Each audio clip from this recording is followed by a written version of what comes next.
part of the Red Sea coastline is called Eritrea. Do you support the struggle of the Liberation Fronts in Eritrea for independence? Well, I told you we always support those who are struggling for their freedom. We are against anybody or any state who oppress people and refuse their freedom.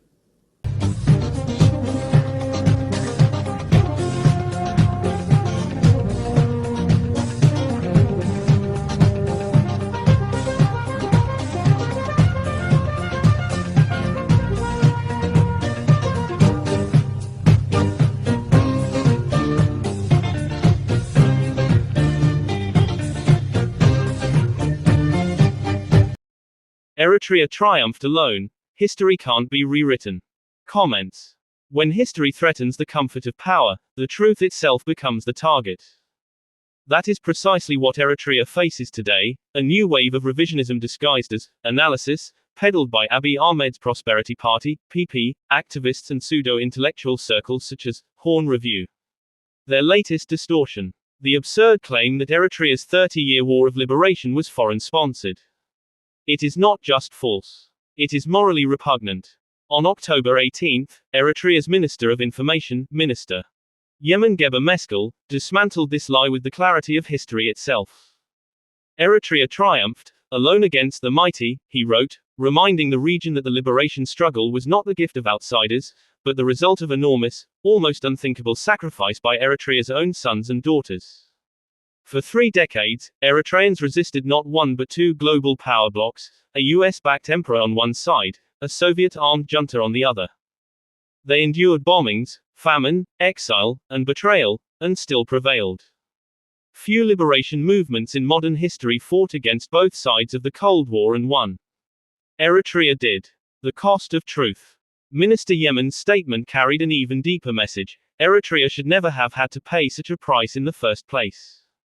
Its right to decolonization, like that of every other African nation emerging from colonial rule, was clear under international law in the 1940s. Yet powerful interests blocked that path, denying Eritreans their sovereignty for half a century. That betrayal set the stage for decades of suffering and war, and today, the same moral blindness reappears in the Ethiopian ruling party's propaganda machine. Rather than atone for historical crimes, they reopen old wounds by questioning Eritrea's legitimacy and mocking its independence as a foreign creation. But moral decency, as Minister Yemen put it, demands that those who perpetrated much pain and tribulation on the people of Eritrea for decades apologize and atone, not add insult to injury by rubbing old wounds.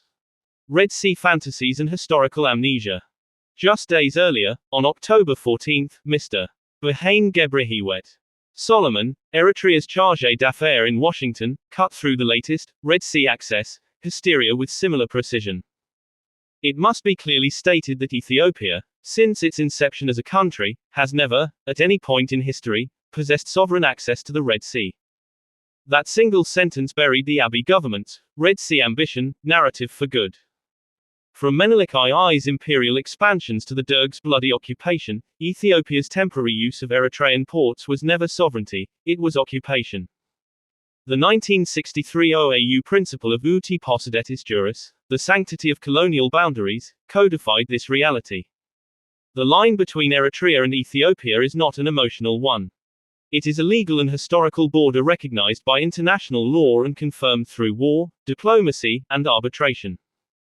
Any attempt by Ethiopia's current PP leadership to lay claim to Eritrean land or ports like Assab, Berhane warned, is not only historically false but an open violation of international law. A settled reality. Eritrea's sovereignty is not an open question. It is a settled and irreversible reality. Those who seek to reopen that chapter, whether through propaganda, revisionist narratives, or proxy wars, are not engaging in debate. They are engaging in destabilization. Eritrea's independence was not handed down by foreign powers. It was earned by an entire generation's blood, intellect, and unity, alone against the mighty, as Minister Yemen wrote. And that is the fundamental difference between those who build nations and those who fabricate illusions. By Mezhab Journal Staff, October 19, 2025. Call an aggressor by its name. The African Union (AU), the United Nations (UN), and all responsible member states bear not only a moral duty but also a binding legal obligation to reject and condemn Ethiopia's prosperity party expansionist rhetoric and its dangerous implications. Their publicly declared maritime ambitions, orchestrated media campaign and planned intentions to invade sovereign Eritrean territories cannot be considered a mere political discourse. It is a direct assault, not only against a sovereign country, but also on the international legal order, the Charter of the United Nations, and the foundational principles of the African Union that uphold the recognition of colonial borders and respect the sovereignty of member states. Failure to act or even silence in the face of such open threats amount to complicity. It will embolden those who entertain daydreams and believe borders can be redrawn by force. It will also further destabilize a region already burdened by instability. The international community must therefore speak with one clear voice. Call an aggressor by its name. Aggression, in any form or guise, should neither be tolerated nor have a place in the 21st century. Peace and stability among nations depend on principled, decisive, and collective rejection of unlawful expansionist territorial ambitions. It has been crystal clear that Eritrea's independence, its sovereignty and territorial integrity are non-negotiable. They were earned through immense sacrifice, united popular support and safeguarded by unshakable national unity and resolve of its people. Any attempt to undermine these principles would be a grave miscalculation. Eritrea possesses both the legitimate right and capability to defend its sovereignty. Firmly, lawfully, and decisively. Eritrea prevails. Embassy of Eritrea to the United States. The 16th of October 2025. Name the aggressor. The UAE and its puppets destroy the Horn of Africa. Sudan bleeds. In Amhara, people are being deliberately killed, villages destroyed, and families wiped out. Genocide, massacres, and ethnic cleansing are affecting millions of innocent lives. At the same time, a complex power struggle unfolds in the Horn of Africa, in which the Ethiopian regime under Abiy Ahmed, Kenya, and Somalia play central roles. These governments enable, tolerate, or profit from external influence and internal power struggles, while the violence continues unabated. The UAE, a predator in Africa's heart. The UAE is an active external actor. Sudan, the RSF receives logistics, weapons, and financial support, which prolong and intensify existing massacres and genocidal attacks. Amhara, financial and logistical support from external actors strengthens parts of the Ethiopian regime, spreads fear, and ensures profit at the expense of the population. These interventions are often presented as economic cooperation or diplomacy, but they have direct and devastating consequences for the safety and lives of civilians. Local puppets and internal complicity. Local actors also play a decisive role in escalating the violence. Ethiopian regime. Leadership structures have enabled targeted violence against civilians in Amhara through their policies and decisions. Kenya and Somalia. Political and economic decisions by these governments indirectly contribute to instability by allowing external interference and reinforcing local conflict lines. The result is destroyed institutions, fleeing families, and traumatized generations, particularly in the regions of Amhara and Sudan. The human cost. The violence directly affects the daily lives of civilians. Homes are destroyed, villages depopulated, families torn apart. Civilians die while external powers profit economically or politically. The population remains defenseless against airstrikes, military violence, hunger, and displacement. The situation in Amhara and Sudan is therefore not random or chaotic, but the result of systematic political decisions, external interference, and military strategies. A clear pattern. Events in the Horn of Africa reveal a clear pattern. Amhara is clearly identifiable as a target of deliberate violence. Sudan suffers from massacres and military escalation by external and internal forces. External powers like the UAE play an active role through support and interference. Regimes in Ethiopia, Kenya, and Somalia contribute to the escalation through tolerance, cooperation, or direct involvement. These documented developments demonstrate that the suffering of civilians is not accidental, but systematically caused. That you then see the Ethiopian attitude to independence of Djibouti and the necessity for Ethiopia to retain this outlet to the sea as a threat to the future independence of Djibouti? I don't think there is any threat. There is threat in their mind only. The suspicions, their character of suspicion and lack of trust in themselves too. Not only to other people, but to themselves too. And this is the characteristic of Ethiopians.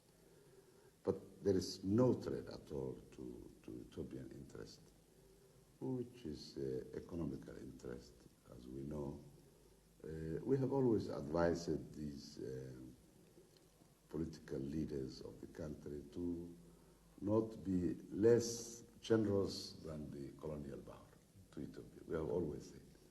Unfortunately, they never believe because they are bad in their heart, but we are not so bad in our heart. Somalia and Ethiopia have socialist governments now. Why then not drop the ambition of a united Somalia and instead establish some sort of a federation between the two countries and perhaps also include Djibouti? I don't think that we are a socialist country, or we don't think that Ethiopians are socialists. We believe that they are chauvinists. Why they don't give the people to their self-determinations? Why they do kill and continue to kill and force and oppress? Why, if they are socialists?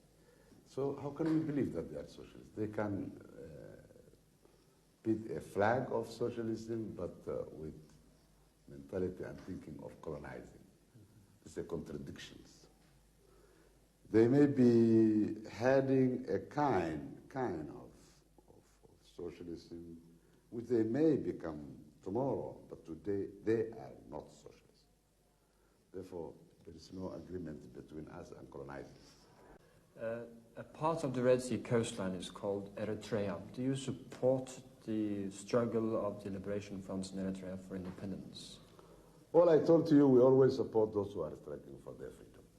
We are against anybody or any state who oppress people and refuse their freedom. Whatever it costs, we always support that principle, and we believe it's right. And this goes for Eritrea as well? Certainly. The last 500 years. In the last 500 years, Ethiopia had access to international waters only for 40 years.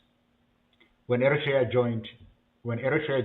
was joined to Ethiopia in a federation. That's when Ethiopia gained access. Of course, Ethiopia always aspired to have access.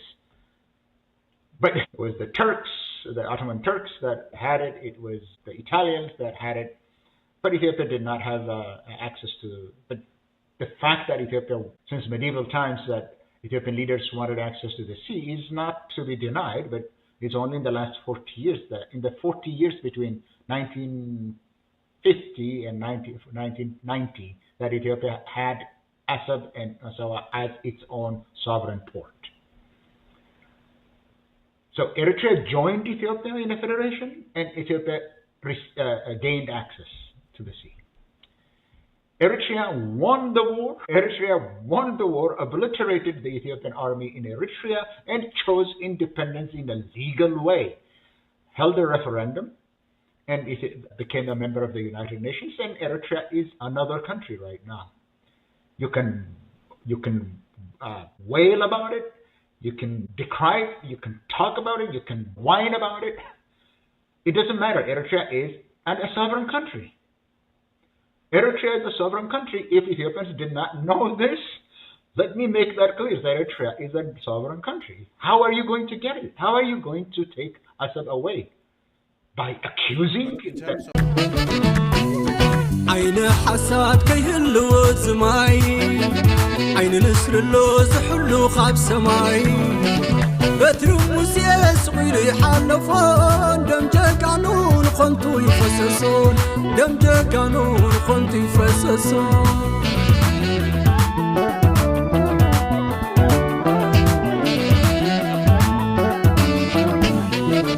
بروخ بحري وقدسان زساقر عريوز رحاق كيتان تبشكر بتر تسعات اللي وزر الساعات اقرب الله مليسات الدعاء كابراس كسار كساب راسو بميرا على والله تسكم حالرا كحمد دود سلائي كلمة عبز البحري تحيلو خير ዘይጠፍእ ዋና ኣለዎ መዝባሕሪ ዋና ኣለዎ በዓል ሕድሪ ተስፋን ዓቕልን ዝወነነ ዋና ኣለዎ ዘይዛነ ሼር ላይክ ሳብስክራይብ ምግባር ኣይትረስዑ ታንክ ዩ